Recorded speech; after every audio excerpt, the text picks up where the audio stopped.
Muy buenas noches. La Academia Dominicana de Medicina le da la bienvenida a todos los presentes y a las personas que están conectados en la plataforma a esta actividad que es un panel donde vamos a traer información fresca a la comunidad médica y a toda la población sobre la detección temprana, sobre el diagnóstico y el tratamiento del cáncer de mama.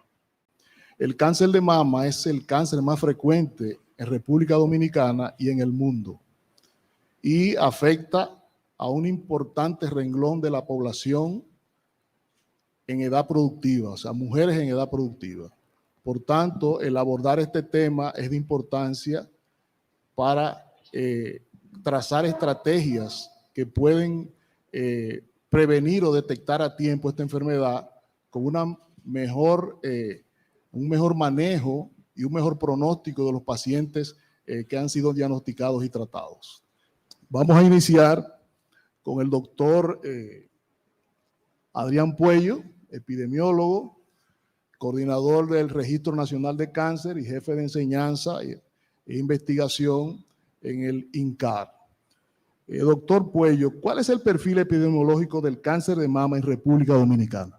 El cáncer de mama, República Dominicana, tiene un perfil epidemiológico muy similar al de la región Centroamérica y América Latina.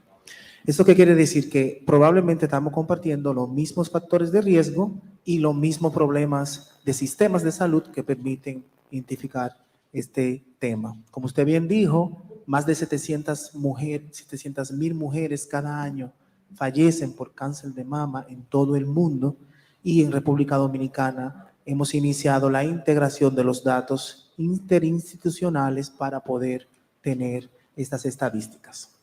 En el 2020 tenemos 1.377 mujeres diagnosticadas con cáncer de mama. Estos datos son integrados. ¿Qué significa? Que si esa mujer fue diagnosticada en un centro de salud y después fue a otro centro, el registro de cáncer poblacional integra esos datos, lo codifica y por tanto es un caso único, validado y codificado.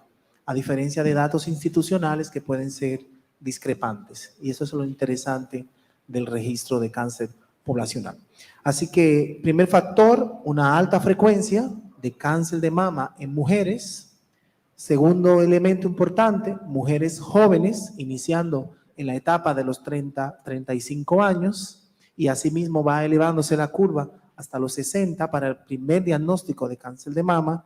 Y tercer elemento importante es el estadio del diagnóstico. Es decir, que la mayor parte de los casos o de las mujeres diagnosticadas llegan en etapa o diagnósticos estadios 3 y 4. Dicho en otras palabras, tardíamente. Diagnóstico temprano no existe, es limitado y por tanto nuestras mujeres llegan en una etapa más avanzada.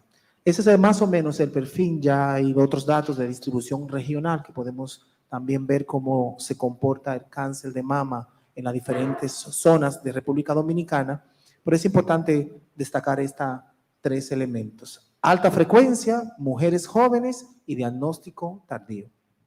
Vamos a pasar donde el doctor Onansi, presidente de la Sociedad Dominicana de Hematología y Oncología, porque hemos comenzado a hablar de cáncer de mama, pero yo quiero preguntarle a usted como oncólogo clínico, ¿cuál es la definición actual de cáncer de mama y cuáles se consideran factores de riesgo?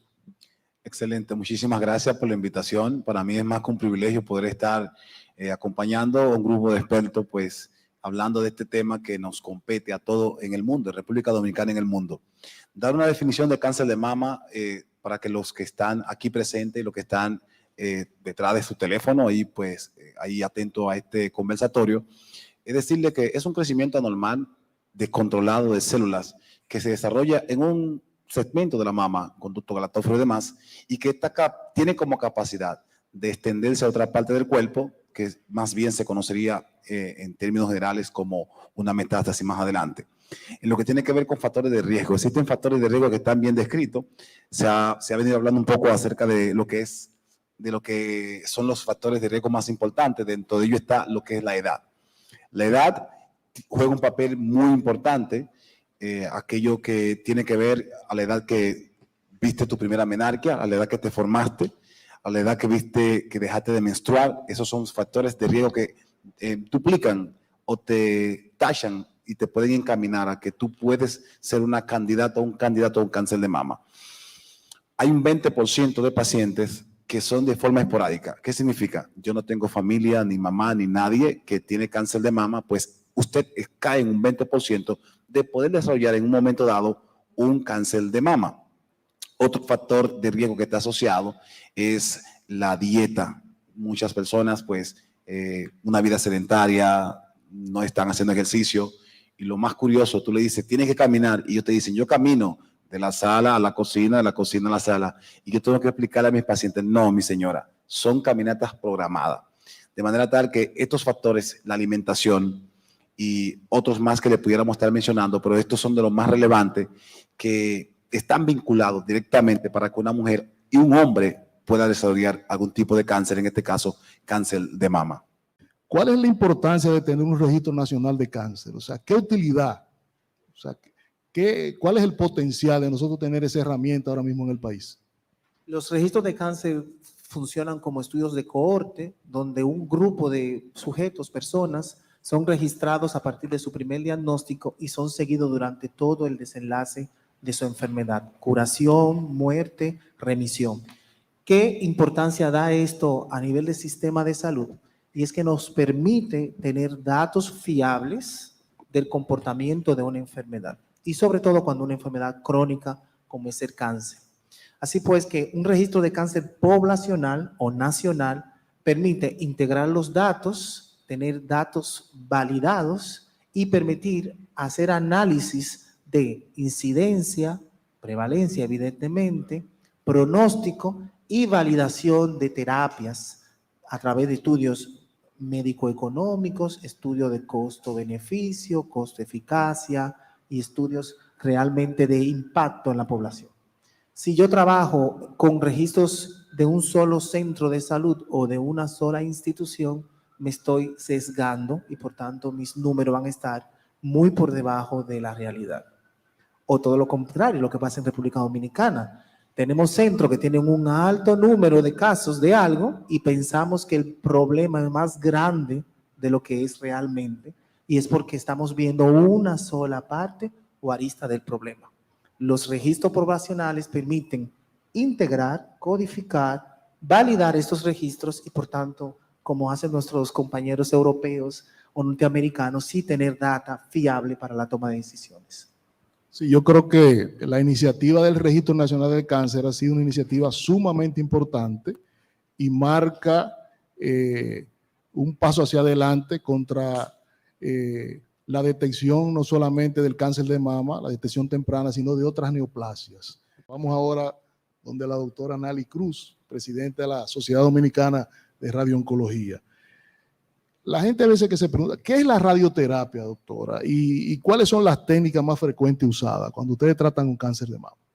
Bueno, la radioterapia se define, y es uno de los 3 pilares del tratamiento oncológico, como la administración de radiación de altas dosis a zonas específicas.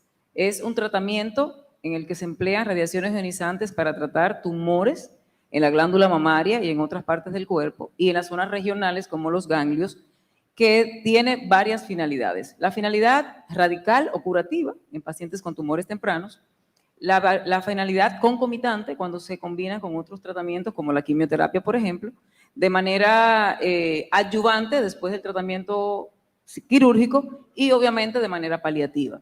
La técnica más utilizada históricamente es la radioterapia tridimensional conformada.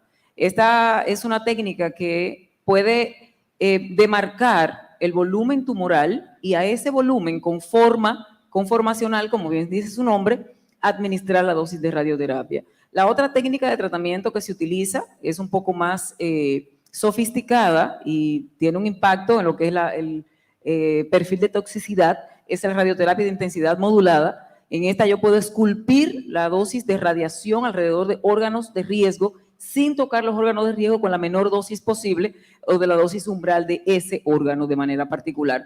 Otras técnicas que se han modificado, que ya utilizan equipos mucho más sofisticados como el Convin CT, que es como si fuera una tomografía anexa al equipo de tratamiento, donde yo puedo mirar y superponer los campos de tratamiento en el día a día a la tomografía que se hizo inicialmente de planeación. Es la radioterapia guiada por imágenes.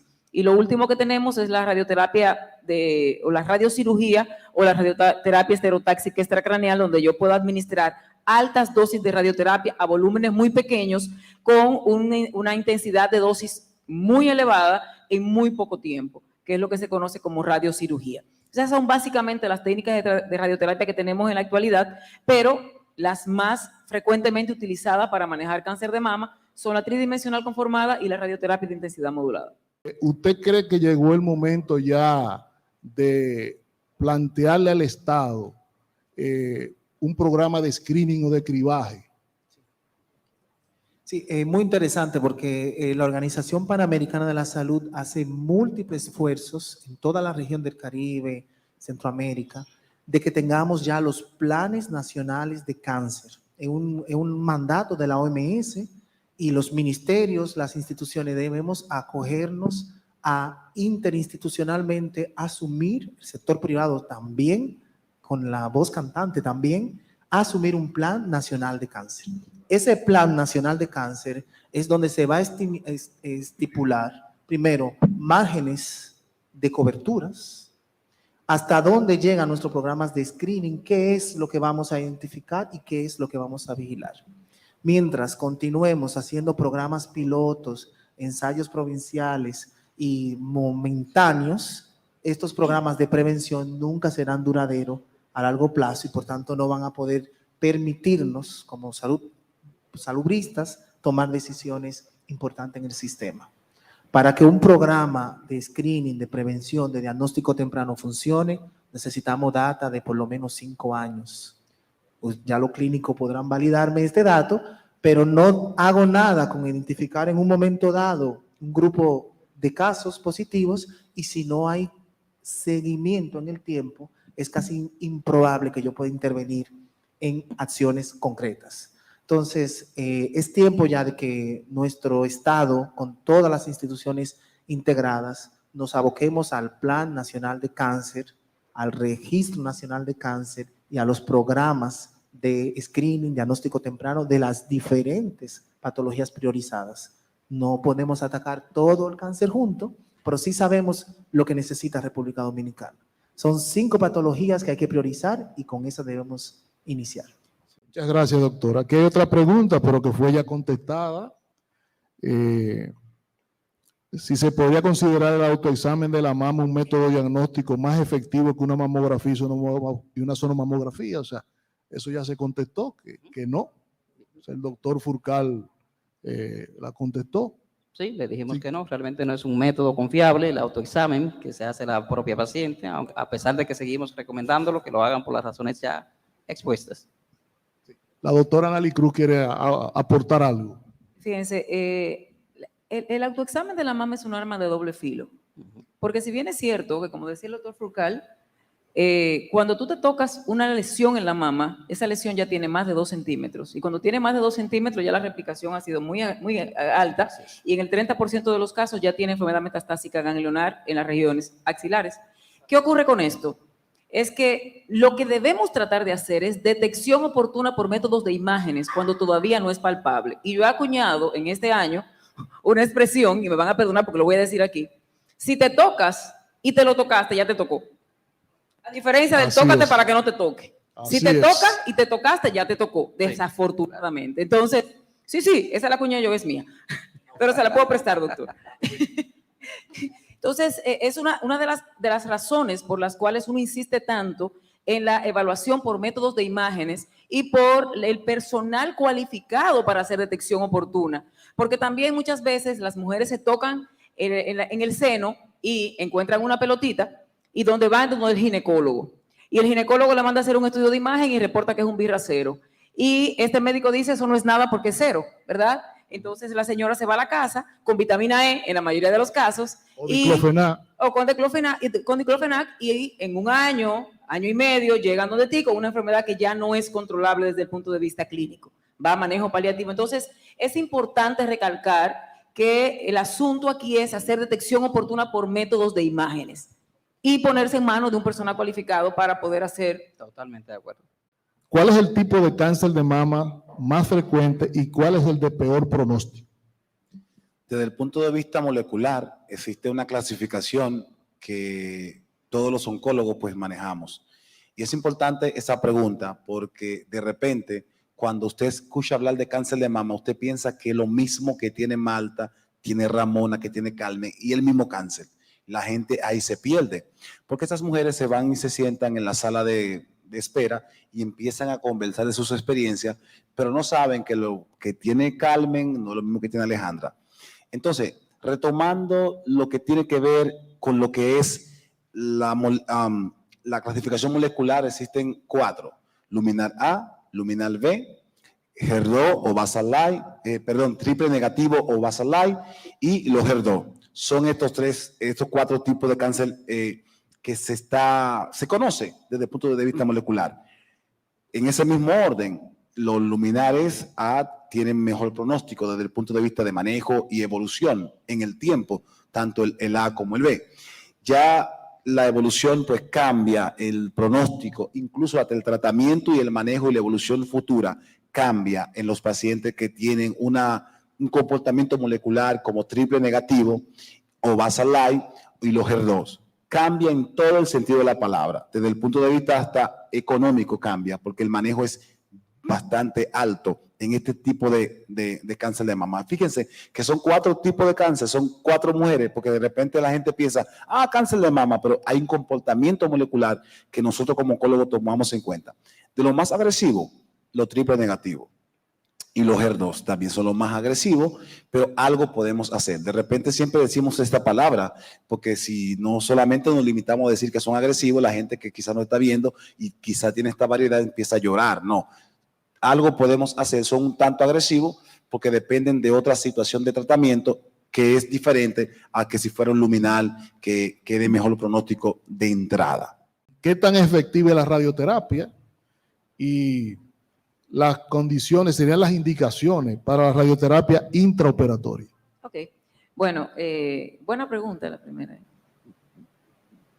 La radioterapia es, yo decía en principio, uno de los 3 pilares del tratamiento oncológico. De hecho, la radioterapia data de más de 100 años y uno de los primeros tratamientos administrados con placas de radium aplicado por la señora Marie Curie era una placa de radium sobre la glándula mamaria para reducir tumores puestos en la glándula mamaria. Con el paso de los años se han conocido los efectos radiobiológicos de la radiación y hemos ido modificando las dosis y los campos de tratamiento que eran bastante extensos en los primeros años, pero la radioterapia ha demostrado rangos de curación que exceden el 30% de manera única como tratamiento radical y en combinación con otros tratamientos hemos llegado a tener rangos de curación por encima del 70% cuando lo combinamos con cirugía o con radioterapia. O sea que es un tratamiento altamente efectivo cuando tiene la indicación, porque obviamente no todas las pacientes tienen indicación de hacer radioterapia, pero las pacientes que tienen la indicación tienen rangos de curaciones bastante elevados. Con relación a la siguiente pregunta, que no recuerdo bien cómo era que decía en principio. Las indicaciones. La radioterapia intraoperatoria. La radioterapia intraoperatoria es un tratamiento que se empezó a utilizar hace ya aproximadamente 17 años. Las primeras irradiaciones intraoperatorias se hicieron en el Instituto Milano de Cancerología, en el mismo lugar donde se empezó a hacer cirugía conservadora más radioterapia. Y ellos han tomado como referencia tumores muy pequeños, tumores estadios 1 y 2, que no tengan componente biológico adverso, como por ejemplo el carcinoma triple negativo, pacientes jóvenes con otras comorbilidades, pacientes con enfermedad ganglionar extensa, o sea, necesariamente tienen que ser tumores tempranos donde los márgenes de seguridad van a ser márgenes amplios. Porque ¿en qué consiste la radioterapia intraoperatoria? En la administración de radioterapia con un equipo de electrones que se localiza en una sala quirúrgica. Los conos van a depender, el tamaño del cono va a depender del volumen del tumor inicial o del espacio o del lecho tumoral. Se va a colocar el cono y se va a irradiar esa zona con electrones. Hay un físico que hace un cálculo para saber cómo se van a comportar las curvas de isodosis dentro del lecho quirúrgico y es una monodosis. Es como si fuera radiocirugía. Sabemos que estamos todavía en pandemia y preguntan que si ha tenido repercusión en los diagnósticos, la mortalidad, en los registros epidemiológicos. Entonces vamos a darle una oportunidad tanto al epidemiólogo como a las personas que manejan la enfermedad en los diferentes manejos quirúrgicos, clínicos y radiooncológicos, ¿no? Comenzamos con el doctor Monanzi. Desde el punto de vista general, pues sí ha habido un incremento en los casos de pacientes con cáncer por mucha razón. Previo a lo que era la pandemia, teníamos lo que era pacientes que fueron diagnosticados. Tenía un diagnóstico probable en el 2019, pero postergando, porque es como yo le digo a mis pacientes y a los estudiantes que le doy clase muchas veces, que los dominicanos somos muy creativos. No porque esto fue el brasiel, no porque esto es una bolita, yo creo que no. Y esa postergación ha creado o creó que todo como que confluyera. Tanto el confinamiento, tanto como el virus. Y gente que estaba diagnosticada desde 2019, se complicara mucho más la situación con el 20. Porque al final todo el mundo quería ir ahora todo el mundo quería chequearse. O sea, todo el mundo quería ir se dividió, el mundo se dividió, la población se dividió en dos partes. En lo que yo quiero chequearme por lo que yo tengo o no quiero chequearme para no contaminarme con el virus. Eran dos situaciones que teníamos. Pero sí, en nuestra consulta sí vimos el gran incremento y lo que más me llama la atención que los pacientes que son diagnosticados con esa historia que le hemos documentado, ellos se escudan diciéndote no, porque estábamos en pandemia y me llama mucho la atención, yo me quedo wow y a veces quiero, o sea, me llama mucho la atención porque ellos todos se escudan de eso, pero estamos hablando del 19 y del 18 también. Porque usted le está preguntando, doña, ¿cuándo empezó ese problema?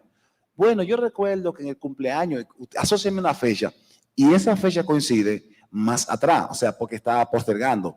No es que hemos tenido, o sea, se ve más evidente porque la gente se acumuló y dejó de ir, pero sí ha habido un gran incremento en el diagnóstico de cáncer que ha coincidido con lo que es la pandemia, el confinamiento y demás. Junto con eso, hay una pregunta que dice, ¿cuál es la zona del país con mayor incidencia de cáncer?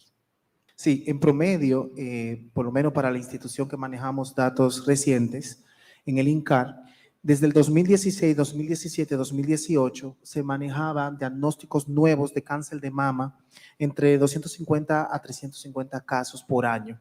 Eso fue en los últimos 3 años previo al COVID, para validar justamente con datos la evidencia que ustedes ven en sus consultorios y quirófanos. ¿Qué pasa? 2019 desciende al final del 19 y en el 2020 desciende de golpe a menos de 150 casos diagnosticados nuevos por año.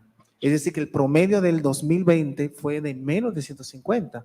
Fue mucho menos del 80% esperado en los últimos 4 años que ustedes ven en su situación. El COVID, una situación social que afectó a todos los niveles y que debemos salir del concepto hospitalario y pensar que también las unidades de atención primaria, los consultorios, todo fue de una manera aislado. Y por tanto, se ve en el día de hoy las inmunoprevenibles, las enfermedades prevalentes en República Dominicana, tuberculosis y otras, que también fueron descuidadas por esta comunicación no sistémica de la prevención en base a COVID. Aunque con COVID debemos seguir, el sistema debe continuar funcionando, como decía la doctora Anali, independientemente de su situación. Para la pregunta de los que están conectados en línea con relación a la distribución del cáncer a nivel provincial o regional, Los datos del Registro de Cáncer República Dominicana, que integran las 3 instituciones más grandes que trabajan con cáncer, muestran que el Gran Santo Domingo reagrupa un 60% de los casos registrados. Luego le sigue la provincia de Santiago, San Francisco de Macorís. Interesantemente, todas las provincias de República Dominicana tienen una frecuencia aumentada de cáncer de mama. Por ejemplo, Elías Piña en los últimos 2 años no presenta diagnóstico confirmado, y ustedes saben que es un tema de sistema de registro. Lo importante de aquí no es que están todas en Santo Domingo, sino de dónde vienen. Y por eso en el registro poblacional se capta el dato del lugar de residencia, el lugar de la residencia de los últimos 3 años y el lugar del diagnóstico o de donde la institución identificó el caso. Así que la respuesta es que República Dominicana tiene una distribución muy homogénea. Yo no creo que no hay ninguna provincia que esté totalmente protegida por ninguna virgen ni por ningún santo sobre cáncer de mama. Tenemos cáncer de mama en todos los lugares y en el Gran Santo Domingo, evidentemente, el mayor número de casos. ¿Cuál es la proyección en 10 o 20 años, doctor Puello, sobre el cáncer de mama que es República Dominicana? O sea, ¿qué se proyecta? Sí, la última estimación latinoamericana que hizo la OPS, como decía, un perfil muy similar entre los países, decía que si continuamos con el ritmo que llevamos en República Dominicana y en la región, para el 2025 tendremos 36% más casos de lo que estamos manejando ahora. Y sabiendo y reconociendo que el subregistro en Dominicana es alto. Es decir, que lo que estamos viendo en República Dominicana probablemente es mucho menos de la realidad.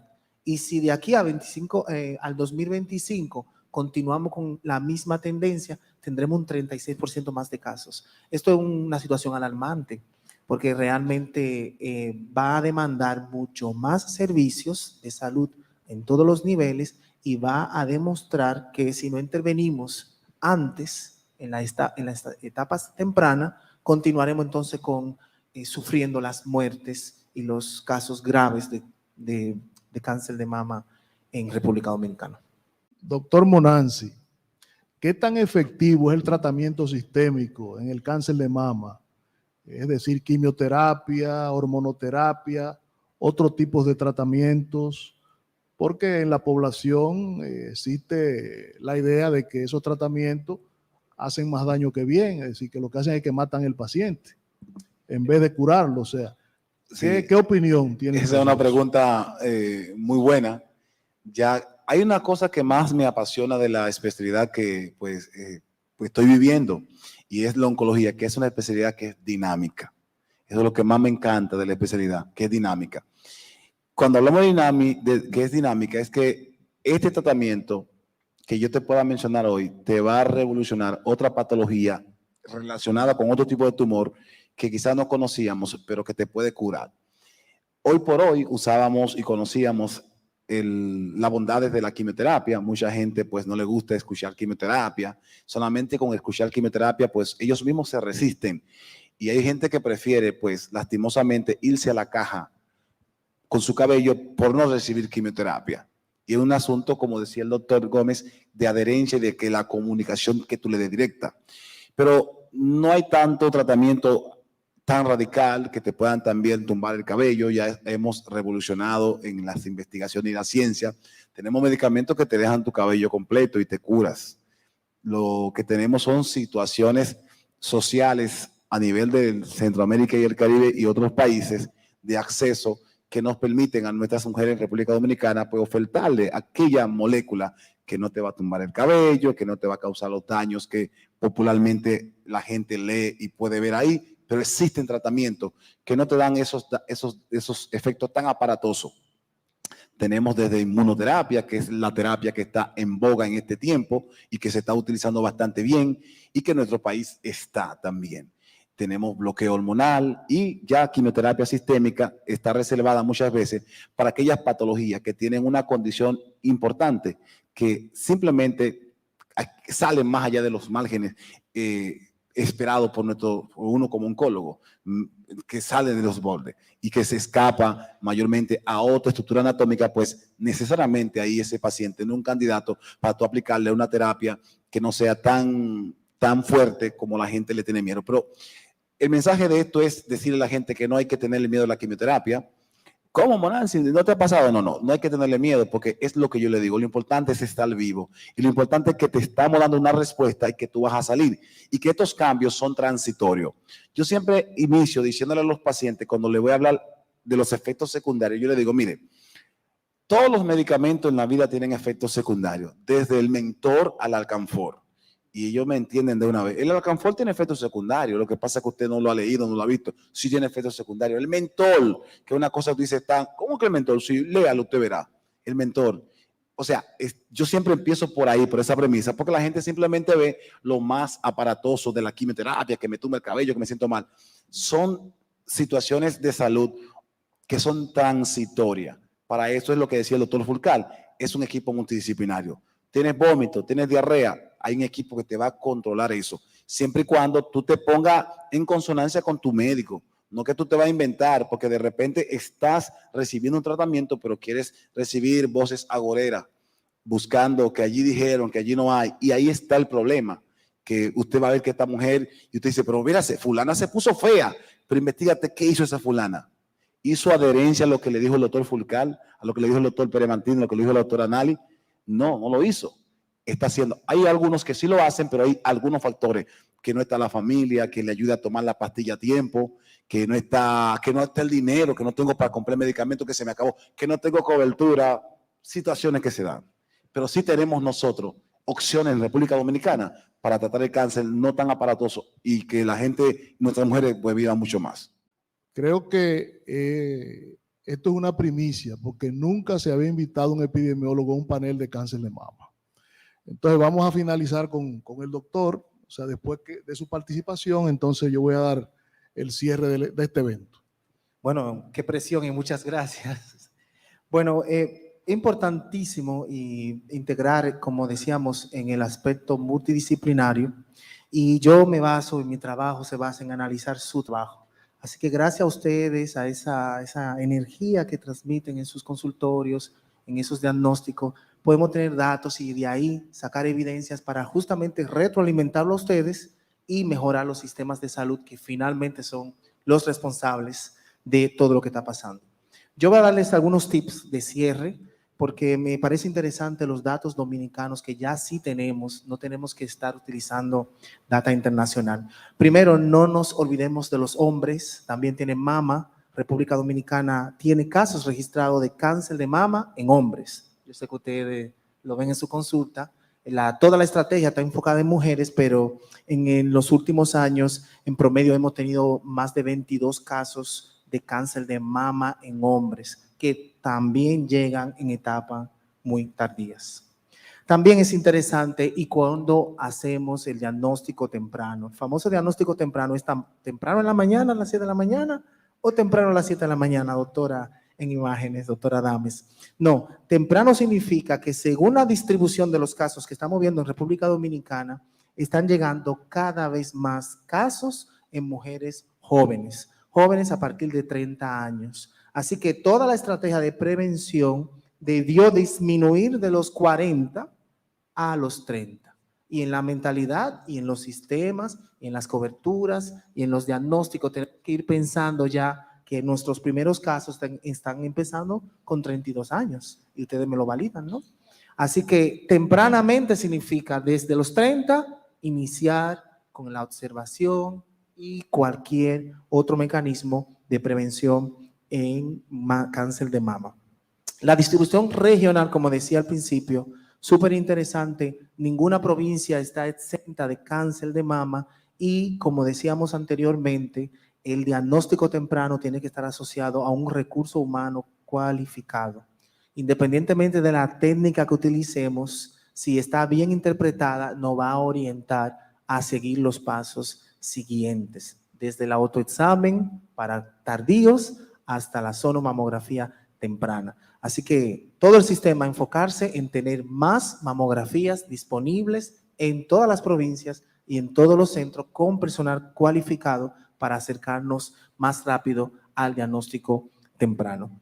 Y por último, no nos olvidemos tampoco de la población recuperada.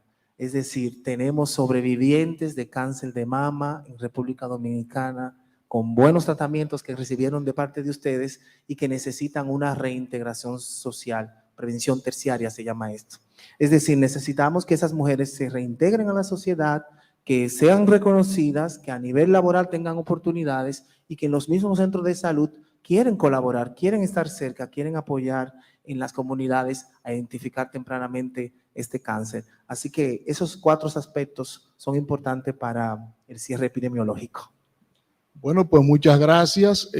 Creo que ha sido un panel que ha arrojado muchos elementos que se pueden usar en el país con la finalidad de ir pensando en un programa de screening nacional y de darle un empuje importante y apoyar el Registro Nacional de Cáncer. La Academia Dominicana de Medicina le agradece a todos ustedes por su presencia aquí, a los que están en plataforma. Darle las gracias a Primera ARS de Humano y Humano en Salud por facilitarnos este espacio. Sabemos que es una empresa que siempre ha cooperado con nosotros y que está abanderando la parte preventiva en lo que es el manejo del cáncer de mama.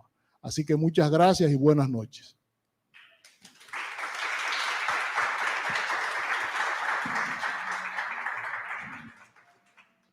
Para ampliar estas informaciones, suscríbete a mi canal de YouTube. También puedes seguirme en Instagram y Twitter.